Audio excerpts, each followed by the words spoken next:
All right, so slated to run in the second heat is Vladimir Torres in 2, Felicia Edwards in 3, Desiree Bryant 4, Shannon Ray in 5, Alaysha Johnson in 6, Easter Grant in 7.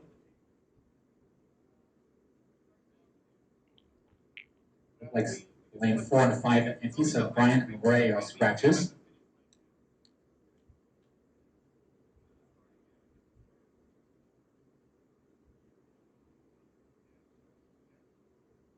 So from left to right, Torres, Edwards, Johnson, and Grant.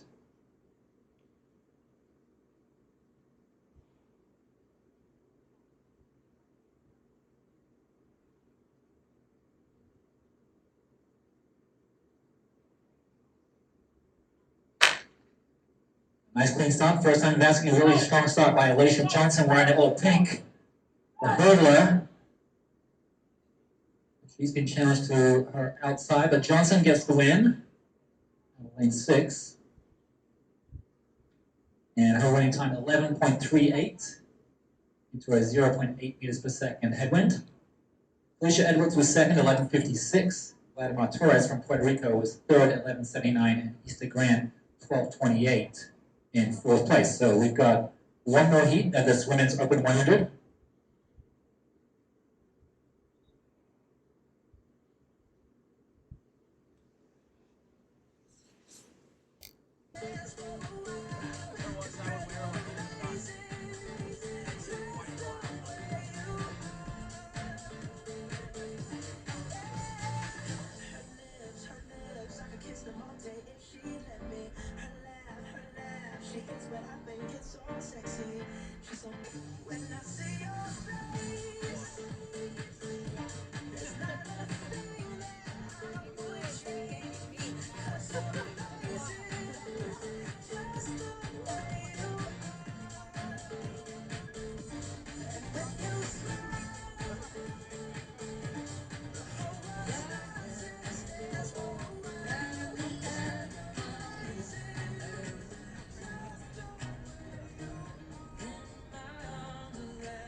All right, we're getting ready for our second heat. Running in lane 1, we'll have Charisma Taylor. In lane 2 is Cindy Sember, an Olympian from Great Britain. In lane 3 is Tania Marshall. In lane 4, currently ranked number 7 in the world, Tia Jones. In lane 5, last year's EMC champion, world number 6 this year, Alaysha Johnson. In lane 6 is Yannick Thompson from Jamaica. In lane 7 is Van Charlton from Bahamas. And Courtney Jones goes in lane 8. This is heat 2.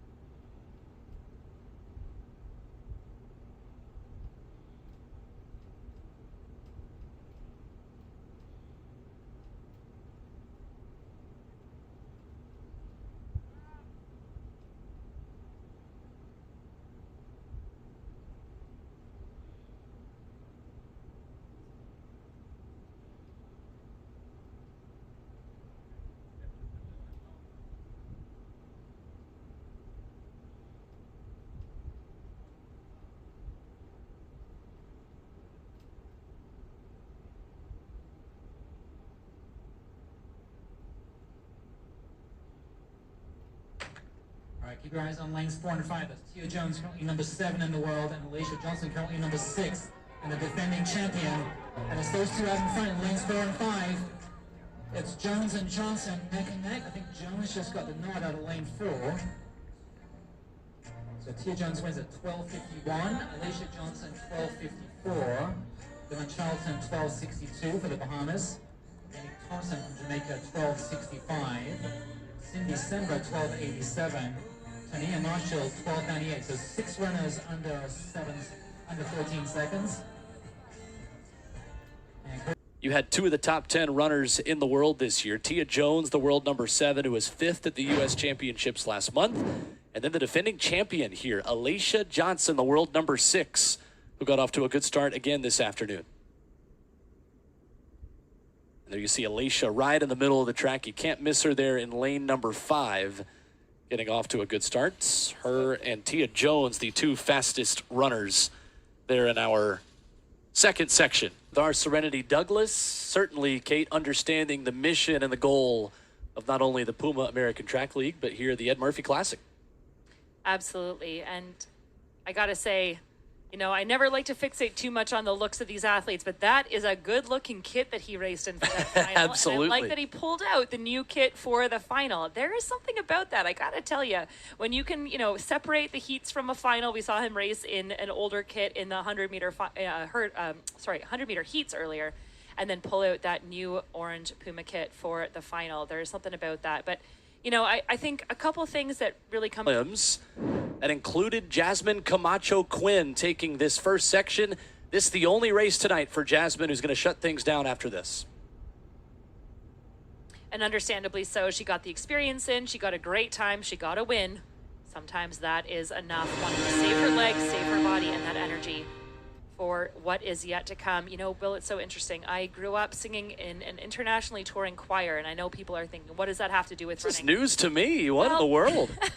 One of the things that our choir director always said was that we would be making this beautiful music in our dress rehearsal for a concert, and she would just stop us in the middle of this magic that we were creating, and she said, that's enough.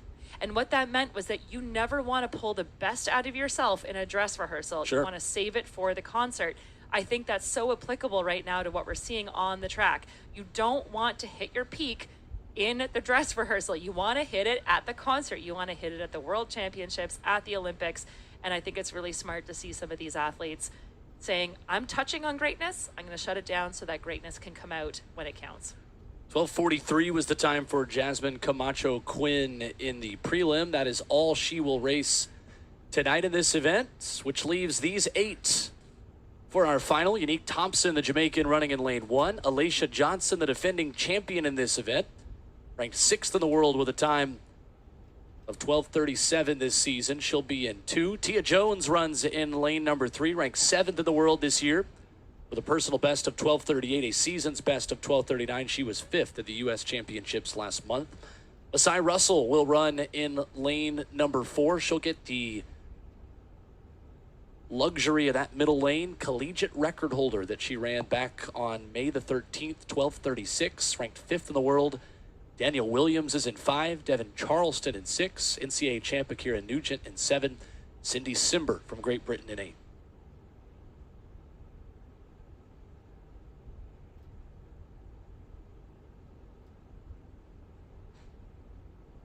Clean start in our final of the women's 100-meter hurdles, and a great start for the local. Alaysha Johnson running in lane number 2. Devin Charleston running quickly in 6. Still anybody's race as Johnson on the inside surges over the last hurdle. It's close at the line between Alaysha Johnson and Masai Russell. Who got there first? It was Johnson. 12:49, a winner again here in Memphis.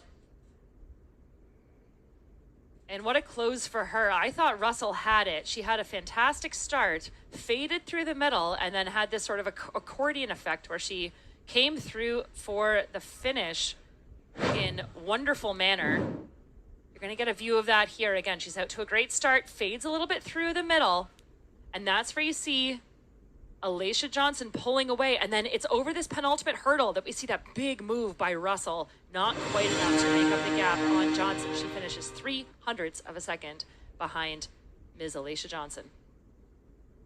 So Johnson, who was 4th at the U.S. Championships last month, runs nearly an identical time to the 12:46 she ran that day. 12:49 here tonight in Memphis. As we'll get ready to have a conversation with her down at the track here in just a moment. And Serenity Douglas stands by with Alaysha. All right, Lele. I know it was bittersweet at U.S. trials coming in 4th by literally a hair. So tell me how it is coming back here today. I mean, a race is a race. I always say hurdles is anybody's game. It's never me against anybody else. It's always me against the hurdles. And I just didn't pull out that time, but today I did. So just working on building and continuing to learn the game and continuing to understand my body and understand travel. And I was able to do Diamond League meets this year for the first time. So taking the good with the bad.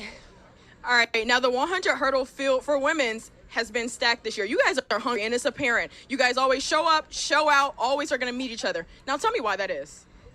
Man, we ain't ducking no smoke over here.